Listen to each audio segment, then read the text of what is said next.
He was the strongest man who ever lived. He killed a lion with his bare hands. He defeated an entire army using nothing but the jawbone of a donkey. He carried the gates of a city on his shoulders for miles. But the most powerful man in history was brought down not by an army but by a woman he loved in a secret he should never have told. Before Samson was born, his parents had no children.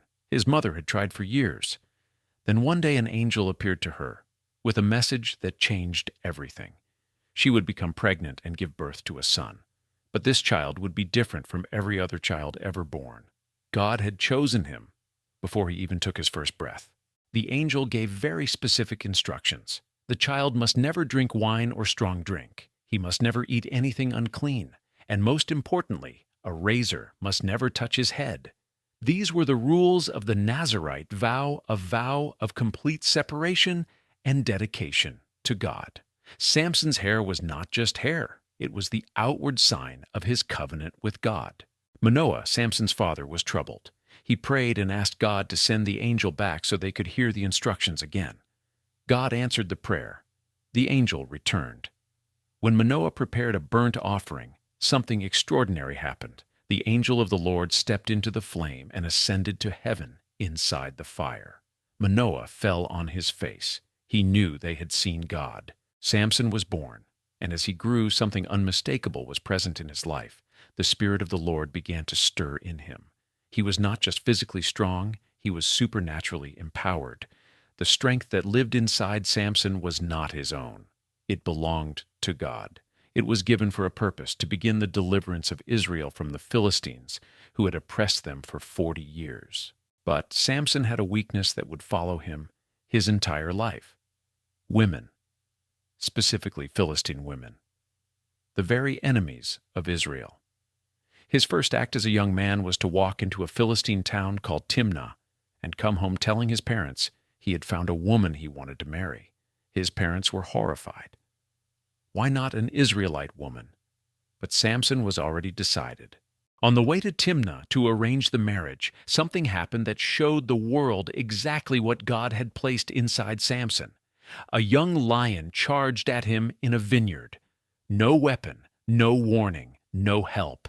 Samson grabbed the lion with his bare hands and tore it apart as if it were a young goat. He told nobody what happened. He simply walked on. The wedding was arranged. On the way back to Timnah, Samson passed the place where he had killed the lion and looked at the carcass. Bees had built a hive inside it. Honey dripped from the bones. He scooped it out and ate it. At his wedding feast, full of 30 Philistine groomsmen, Samson made a bet, a riddle.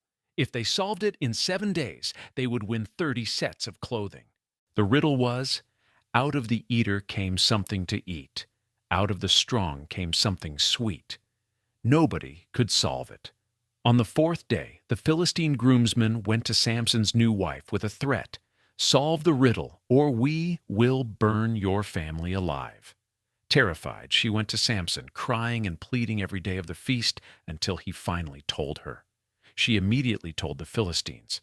Samson was furious. He went to the Philistine city of Ashkelon, killed 30 men, took their clothing, and paid the debt. Then he left, walking away from his own wedding in rage. His father-in-law, assuming Samson had abandoned her, gave his wife to his best friend.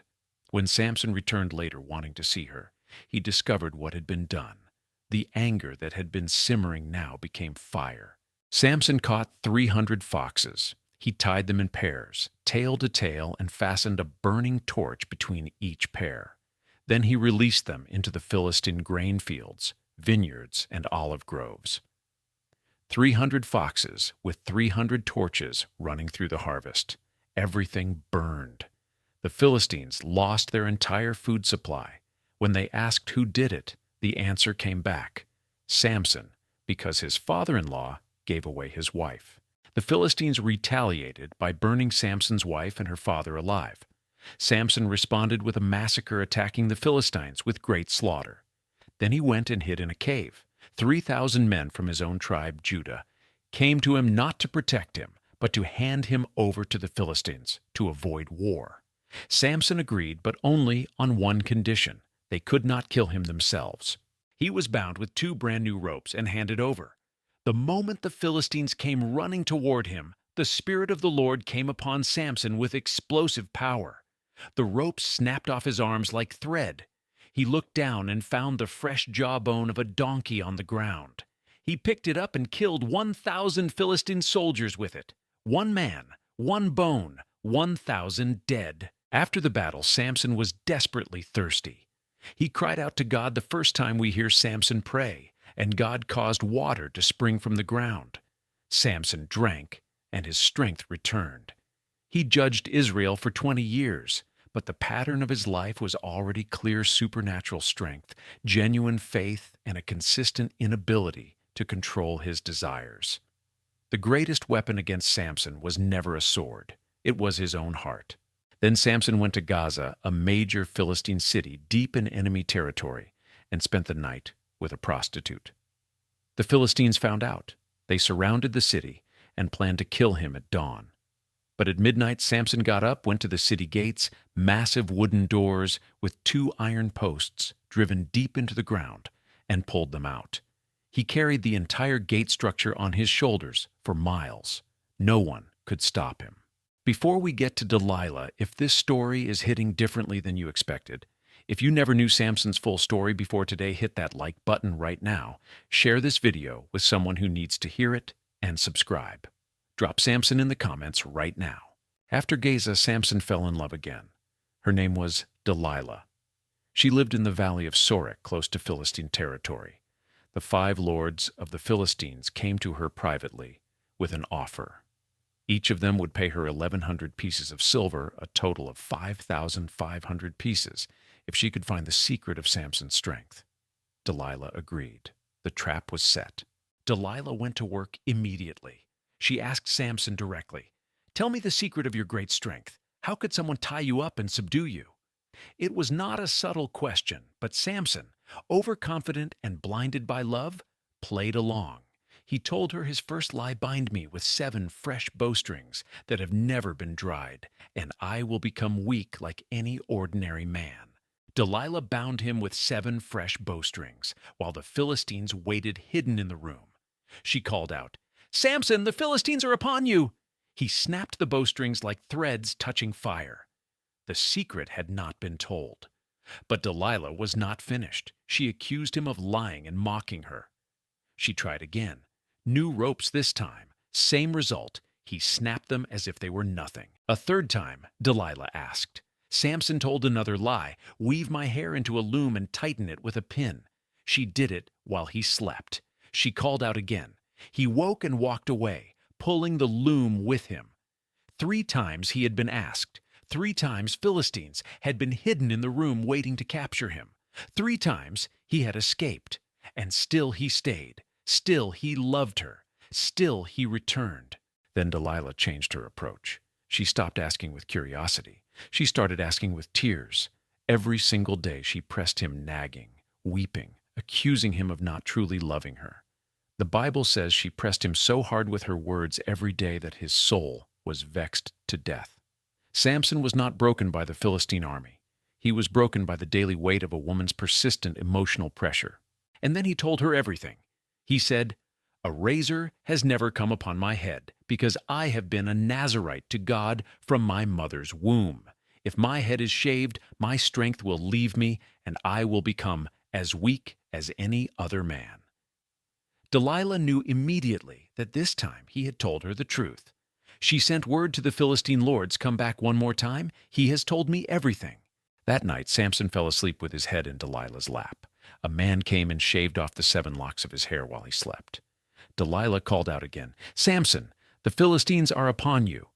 Samson woke up and thought, "I will go out as before and shake myself free." He did not know that God had departed from him. The most tragic sentence in the entire book of Judges. The Philistines seized him. They gouged out his eyes. They took the strongest man who ever lived, blind, helpless, humiliated, and brought him down to Gaza, the same city he had once mocked by carrying its gates on his shoulders.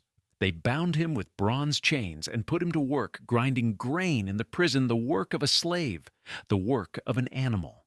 The mighty had fallen completely. But the Bible records one quiet detail that most people miss. While Samson sat in prison grinding grain, his hair began to grow back. Nobody noticed. Nobody thought to check. The Philistines were celebrating their victory, throwing festivals in honor of their god Dagon, declaring that their god had delivered Samson into their hands. They had forgotten one thing: the vow, the covenant. The God who had made Samson in the first place. On the day of the great festival, 3,000 Philistines filled the temple of Dagon. The lords called for Samson to be brought out to perform for them, to be mocked and displayed as a trophy. A blind, broken Samson was led into the temple by a young boy. He asked the boy to guide his hands to the two central pillars that held the entire structure up. He found them. He placed one hand on each pillar. Then Samson prayed. The second recorded prayer of his life. He said, "Lord God, remember me. Please strengthen me just once more so that I may take revenge on the Philistines for my 2 eyes." It was not a perfect prayer. It was not purely motivated by God's glory, but it was honest, and God heard it. The spirit that had departed returned one final time to the man in the ruins of his own choices. Samson pushed, with everything he had left blinded, chained, humiliated. He pushed against the 2 pillars. The temple shuddered, the pillars cracked, the roof collapsed. 3,000 Philistines, including all 5 lords who had paid, Delilah died in a single moment. The Bible records that the people Samson killed at his death were more than all those he had killed during his entire life. His greatest victory came in his deepest defeat. His brothers came and retrieved his body from the rubble. He was buried in the tomb of his father Manoah. He had judged Israel for 20 years. He had been chosen before birth, anointed with supernatural power, and given every advantage a person could be given. And yet the entire story of Samson is a portrait of a man who never fully surrendered the one thing God could not bless: his uncontrolled desires. Samson's story is a mirror that every person alive today must look into carefully. God can place extraordinary gifts inside an ordinary vessel, but the gift will never protect you from the consequences of your own choices. Samson's strength was in his covenant with God. His weakness was in his inability to guard his heart. The enemy never needed an army to defeat him. They only needed to find what he loved more than God.